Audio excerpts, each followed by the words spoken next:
स्वागत है, you watching legally speaking and this is Himadri Bansal. ये हमारी IRC की सीरीज की चौथी वीडियो है। चौथी है। एक डेफिनेशंस कर लिया है हमने, एक बाइपार्टाइट फोरम कर लिया है, स्टैंडिंग ऑर्डर कर लिया है, this is trade union. Yes, this is the fourth video in that series and इसमें दो तीन वीडियोस और आएंगे and then will be done with IRC। ये so how we are going to go about this is, trade union एक खुद में बहुत बड़ा टॉपिक है। सेक्शन 5 से लेकर सेक्शन 27 तक इसके सेक्शंस चलते हैं, तो नेचुरली इसकी बैरैक्ट रीडिंग तो इस क्लास में नहीं होने वाली है। इस क्लास में क्या होने वाला है, इस क्लास में ये वाले जो नोट्स मैंने बनाए हुए हैं, I am going to refer these notes and इसमें मैं आपकी इंपॉर्टेंट सेक्शंस की रीडिंग और रीडिंग लगवा दूंगी और समझा दूंगी अच्छे से, बढ़िया से। तो जो बचे हुए सेक्शंस हैं आपके, वो आपको खुद एक बार गो थ्रू करने पड़ेंगे। मेरे नोट से ही कर लोगे, अगर आपको समझ आ जाएगा then it will be very easy for you. How you can access these notes is, I will put a link of my Telegram channel in the description. आप वो लिंक जाइए, उस लिंक को विजिट करिए, खोलिए and you will find this PDF there. Okay, and subscribe man, I am putting a lot of efforts in this. Okay, I would appreciate it. Alright, trade union. Trade union का मतलब क्या होता है? This is only for the purpose, ये जो शुरू में मैं आपको 3-4 चीजें बताती हूँ सिर्फ इसलिए बताती हूँ ताकि एक बढ़िया सा इंट्रोडक्शन हम पेपर के अंदर लिख पाए, ठीक है। ट्रेड यूनियन का मतलब क्या होता है? एक ऑर्गेनाइज एसोसिएशन ऑफ वर्कर्स जो होती है उसको ट्रेड यूनियन बोलते हैं। उनका काम होता है कि वो प्रोटेक्ट करे और प्रमोट करे ऑक्यूपेशनल इंटरेस्ट को, कलेक्टिव बार्गेनिंग, रिप्रेजेंटेशन और इंडस्ट्रियल एक्शन का इस्तेमाल करके। कलेक्टिव बार्गेनिंग होती क्या है? कलेक्टिव बार्गेनिंग एक किस्म की लीगल प्रोटेक्शन होती है जो आपको सिविल और क्रिमिनल कॉन्स्पिरेसी से बचाती है। और क्रिमिनल कॉन्स्पिरेसी और सिविल एक्ट आप कब करेंगे? जब आप ट्रेड डिस्प्यूट के फर्दरेंस में एक्ट करेंगे। तो कोई भी ऐसा एक्ट जो ट्रेड यूनियन ट्रेड डिस्प्यूट के फर्दरेंस में करती है, उससे सिविल और क्रिमिनल कॉन्स्पिरेसी कोई भी ऐसा एक्ट करती है जिससे ये दोनों चीजें हो जाती है, तो उसको इम्यूनिटी और लीगल प्रोटेक्शन दिलवाता है कलेक्टिव बार्गेनिंग, ठीक है। चलो आओ, section 5 direct. Section 5. Section 5 is very simple. I am going to go इसमें ऊपर से क्योंकि आपको खुद समझ में आ जाएगा। स्टेट गवर्नमेंट अपनी नोटिफिकेशन से अपॉइंट करेगा कोई भी असिस्टेंट रजिस्ट्रार ट्रेड यूनियन में, एडिशनल रजिस्ट्रार, जॉइंट रजिस्ट्रार या फिर डेप्टी रजिस्ट्रार, ठीक है। उसकी फंक्शंस और पावर्स वही होंगी जो स्टेट गवर्नमेंट नोटिफिकेशन के द्वारा बताएगी और स्पेसिफाई करेगी time to time. Order of state government, additional registrar, joint registrar और डेप्टी रजिस्ट्रार वही ड्यूटीज परफॉर्म करेंगे जो एक रजिस्ट्रार की मानी जाएंगी। They will deemed to have the same powers and duties. Okay, cool, understood. Next topic, criteria for registration. This is important. ध्यान से सुन लो क्या क्या क्राइटेरियाज रहेंगी। कोई भी 7 या 7 से ज्यादा, मिनिमम इज 7 मेंबर्स को अपना नाम देना पड़ेगा to the rules of trade union for application. Register कराने के लिए 7 मेंबर्स को अपना नाम देना पड़ेगा। ट्रेड यूनियन तब तक रजिस्टर नहीं होगी जब तक 10% या 100 workers whichever is less are engaged and employed in an industrial establishment, वो उस ट्रेड यूनियन का हिस्सा ना हो। Okay, then application will not be invalid. सिर्फ इस वजह से आपकी एप्लीकेशन इनवैलिड नहीं रह जाएगी कि आपके not more than half of the members of trade unions have ceased to be its members, ठीक है। मतलब कि जब आपकी एप्लीकेशन सबमिट हो जाती है और आपका रजिस्ट्रेशन ड्यू है, इस पीरियड के अंदर मान लीजिए आपके 3 से 4 मेंबर्स ट्रेड यूनियंस के छोड़ के चले गए हैं, तो सिर्फ इस वजह से आपकी एप्लीकेशन इनवैलिड नहीं कहलाई जाएगी कि वो 3 से 4 मेंबर्स आपके ट्रेड यूनियन को छोड़ के चले गए हैं, अनटिल एंड अनलेस आपका हाफ मेंबर्स चले गए हैं, ठीक है। 50% से लेस होना चाहिए वो मार्क। ओके, आई होप समझ आ गया हो। रजिस्ट्रेशन हो जाने के बाद हर समय आपके इंस्टीट्यूशन में, आपके ट्रेड यूनियन में 10% या 100 members which ever is less and a minimum of 7 members should always be engaged and employed in such industrial establishment. ये है कंडीशंस, 4 कंडीशंस। 7 प्रोविजन, क्या क्या प्रेजेंट होना चाहिए in the rules of trade union. कोई भी रजिस्ट्रेशन एप्लीकेबल नहीं होगी या वैलिड नहीं होगी जब तक एग्जीक्यूटिव ने he hasn't acted in accordance with the provisions and rules। तो क्या क्या डालना है उसको? नेम डालना है, ऑब्जेक्ट्स, पर्पस, कि जनरल फंड किस पर्पज से इस्तेमाल किया जाएगा, list of members, ordinary members को आप एडमिट कैसे करेंगे, ऑनररी मेंबर्स को, टेम्पररी मेंबर्स को आप एडमिट कैसे करेंगे, payment of subscription, condition of benefit, annual general body meeting कब कब रखी जाएगी, किस तरीके से इलेक्शन होगा of executive, safe custody of funds को कैसे रखा जाएगा, and manners in which rules are amended. इसका निमोनिक बना लीजिएगा आप, name, object, purpose, list of members, admission, payment, annual general body meeting, safe custody, amendment, dissolution. मैंने बनाया था नो प्लेस, सॉरी आजा भाई, बच्चे बोलेंगे मैम कल पेपर है, आपको ड्राइंग बनानी है, देख लो याद हो जाएगा। नो प्लेस गो सैड, ठीक है। Name, objective, purpose, list of members, admission, C is nothing, E is nothing, G is general body meeting, O is nothing, S is safe custody, A is amendment, and D is dissolution. This worked for me. Whatever works for you, you do you. Okay. Moving on, section 8, application for registration. किस तरीके से आप register करेंगे, alter करेंगे name और procedure, उसका procedure क्या रहेगा। आप एप्लीकेशन इलेक्ट्रॉनिकली सबमिट करेंगे या फिर अदरवाइज भी कर सकते हैं, जिसमें आपके पास एक डिक्लेरेशन होना चाहिए एफिडेविट का। उसमें आपको अपने कॉपी सबमिट करनी है, जिसमें आप अपने ट्रेड यूनियन के रूल्स बनाएंगे और with a copy of resolution of members, ठीक है। फिर आपको उसकी भी कॉपी देनी है कि आपने किस तरीके से उस रेजोल्यूशन को अडॉप्ट किया है। अगर ट्रेड यूनियन एक फेडरेशन और सेंट्रल ऑर्गेनाइजेशन है तो उसकी भी एक कॉपी, मतलब a copy of resolution adopted by each member, उसको भी आपको सबमिट करना पड़ेगा। अगर ट्रेड यूनियन आपकी उससे 1 साल पहले से एग्जिस्ट कर रही है तो फिर आपको अपनी एप्लीकेशन में जनरल स्टेटमेंट भी भेजनी पड़ेगी, एसेट्स की और लायबिलिटीज की। ये रजिस्ट्रार का now it's upon his discretion, वो चाहे तो फर्दर इन्फॉर्मेशन के लिए आपको बुला सकता है और जब तक वो सेटिस्फाई नहीं हो जाता आपकी एप्लीकेशन से तब तक वो आपको सर्टिफिकेट इशू नहीं करेगा रजिस्ट्रेशन का। उसका बस चले तो वो रिफ्यूज भी कर सकता है, he has the power to refuse as well. अगर आपकी ट्रेड यूनियन का नाम किसी और ट्रेड यूनियन से इस तरीके से आइडेंटिकल है या मिलता जुलता है, रिजेंबल कर रहा है कि वो किसी और इंसान को डिसीव कर दे, तो रजिस्ट्रार आपको अर्ज करेगा कि आप अपना नाम बदल दें। Section 9, registration of trade union and cancellation. Registrar अगर आपकी एप्लीकेशन से संतुष्ट है और आपने सारी रिक्वायरमेंट्स फुलफिल कर दी है तो वो आपको तो उसकी ड्यूटी बनती है कि वो एक रजिस्टर मेंटेन करेगा इन अ वे विच इज प्रिस्क्राइब्ड, ठीक है। अगर ऑर्डर हो गया है रजिस्ट्रेशन का, if an order is made for registration, तो आपको एक सर्टिफिकेट ऑफ रजिस्ट्रेशन मिलेगा। ये आपको बिल्कुल संभाल के रखना है because it is the conclusive evidence कि आपका ट्रेड यूनियन रजिस्टर हो चुका है। अब ये जब एक ट्रेड यूनियन को रजिस्ट्रेशन सर्टिफिकेट इशू हो जाता है तो रजिस्ट्रार की ये ड्यूटी बनती है कि वो उनका नाम एंटर करेंगे and other particulars of trade union enter करेंगे which deemed to have been registered। अब इसका मतलब ये नहीं है अगर एक बार तुम्हारा रजिस्टर सर्टिफिकेट ऑफ रजिस्ट्रेशन आ गया है तो वो लिया भी जा सकता है या कैंसिल भी किया जा सकता है। कब ये पढ़ लेना। सबसे पहले तो अगर इन्फॉर्मेशन रिसीव हुई है ट्रेड यूनियन को कि तुम कॉन्ट्रावेंशन में एक्ट कर रहे हो of this provision and they are satisfied कि तुम्हारे मेंबर्स 10% या फिर 100 से ज़्यादा है। मैंने क्या बोला था, after any time of registration तुम्हारे इंस्टीट्यूशन में, इंडस्ट्रियल एस्टेब्लिशमेंट में 10% के जो वर्कर्स है और 100 मेंबर्स और 100 वर्कर्स उस ट्रेड यूनियन का पार्ट जरूर होने चाहिए। और अगर उसको पता चलता है कि ऐसा नहीं है रजिस्ट्रार को, तो वो तुम्हारा सर्टिफिकेट जो है वो कैंसिल भी कर सकता है।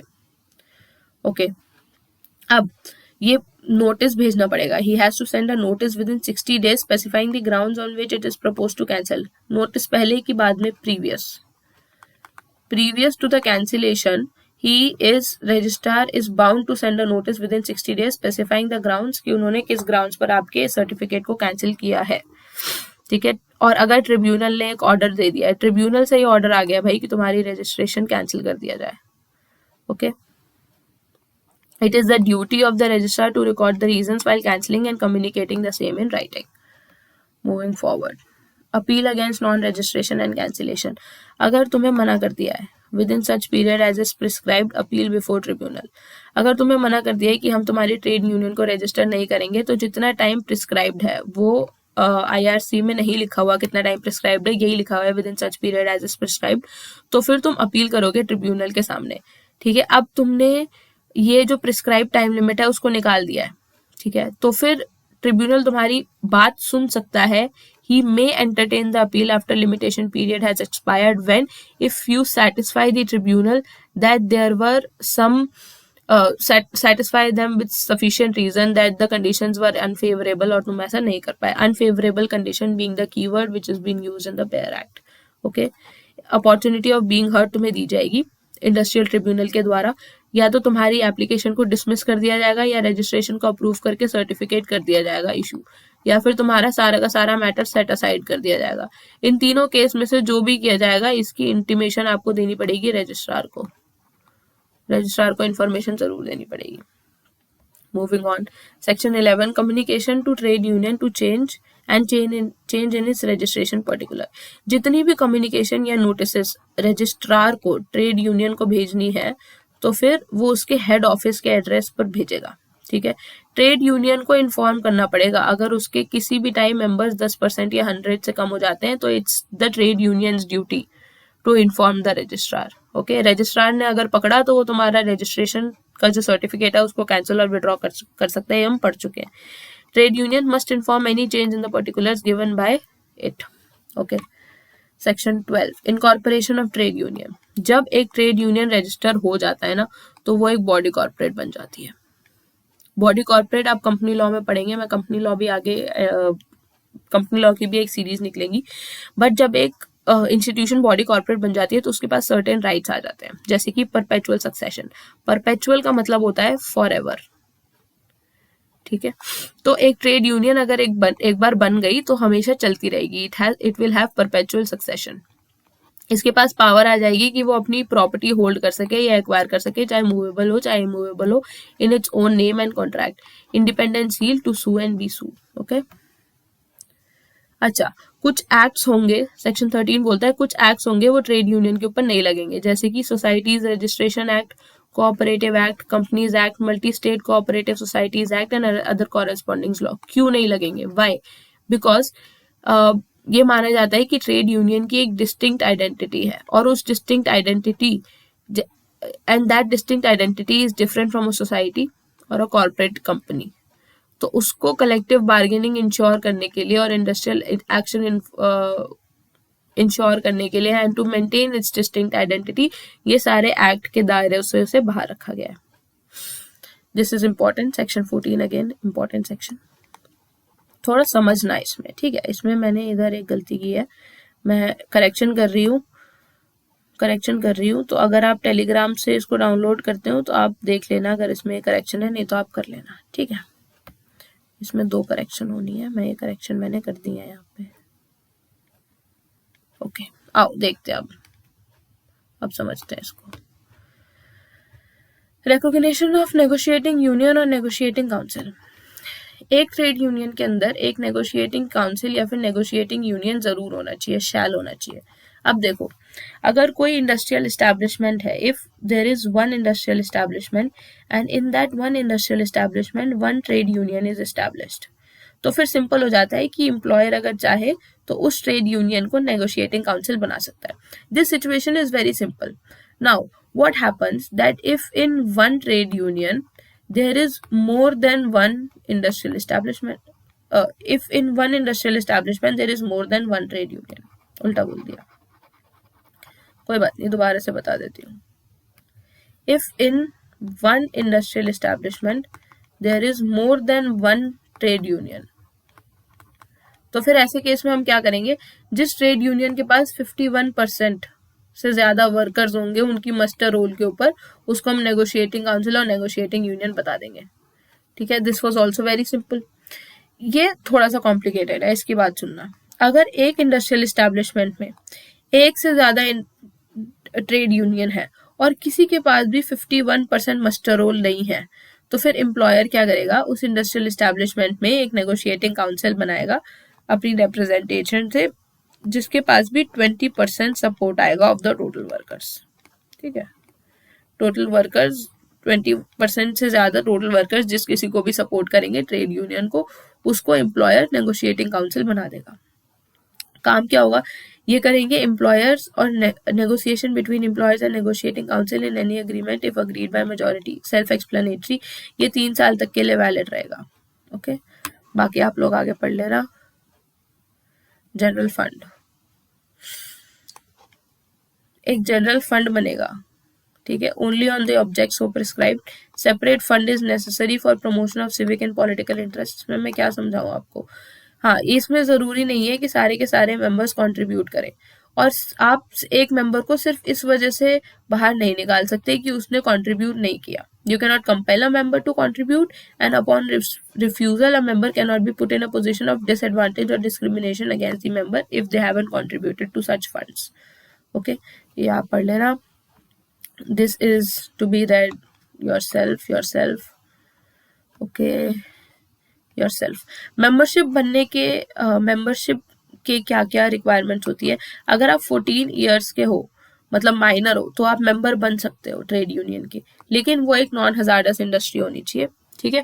और उसके जितने भी मेंबर्स के राइट्स होते हैं उतने सारे राइट्स मिलेंगे, मेंबर्स के राइट्स मिलेंगे, उससे ज्यादा राइट्स नहीं मिलेंगे। Disqualification of office bearers, office bearers को ट्रेड यूनियन से कब कब निकाला जा सकता है, अगर वो माइनर हो। तो ये याद रखना, कंफ्यूज मत होना, अगर आप माइनर हो तो आप मेंबर भले ही बन सकते हो पर आप ऑफिस बियरर नहीं बन सकते, ठीक है। अगर आप कन्विक्ट हुए हो in the last 5 years for any case of moral turpitude then you are disqualified।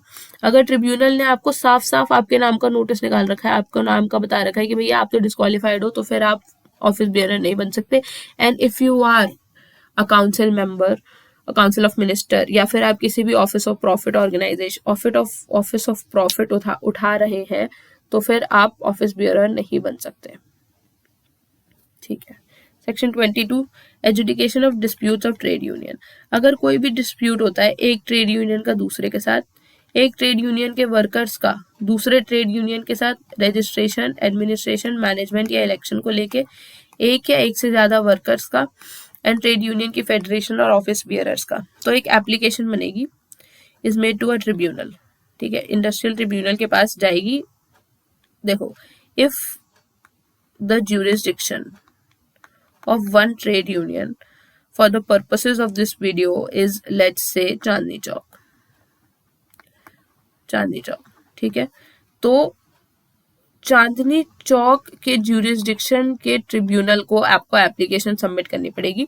कोई भी सिविल कोर्ट नहीं, कोई भी civil court other than the industrial tribunal के पास पावर नहीं है कि वो कोई भी डिस्प्यूट जो सबसेक्शन 1 में लिखा हुआ है उसको एंटरटेन करे या उसके ऊपर फैसला सुनाए, ठीक है। सेल्फ रेड, हाँ, अगर आपको नेम चेंज करना है तो आपको 2/3 कंसेंट होना चाहिए। अगर आप अमेलगमेट कर रहे हो तो आपके पास 2/3 members of each union of application with signature का कंसेंट होना चाहिए। This is easy. Dissolution and annual return, it's to be read by yourself. That was all for trade union. एक वीडियो स्पेशली बनेगी for the cases of trade union. The very next video will be for the cases of trade union. Okay, if you have any doubt regarding this, please feel free to comment. बाकी आपको तो पता ही है, do the requirement, like, share, subscribe, and I'll see you until next time. Thank you. Okay, सभी का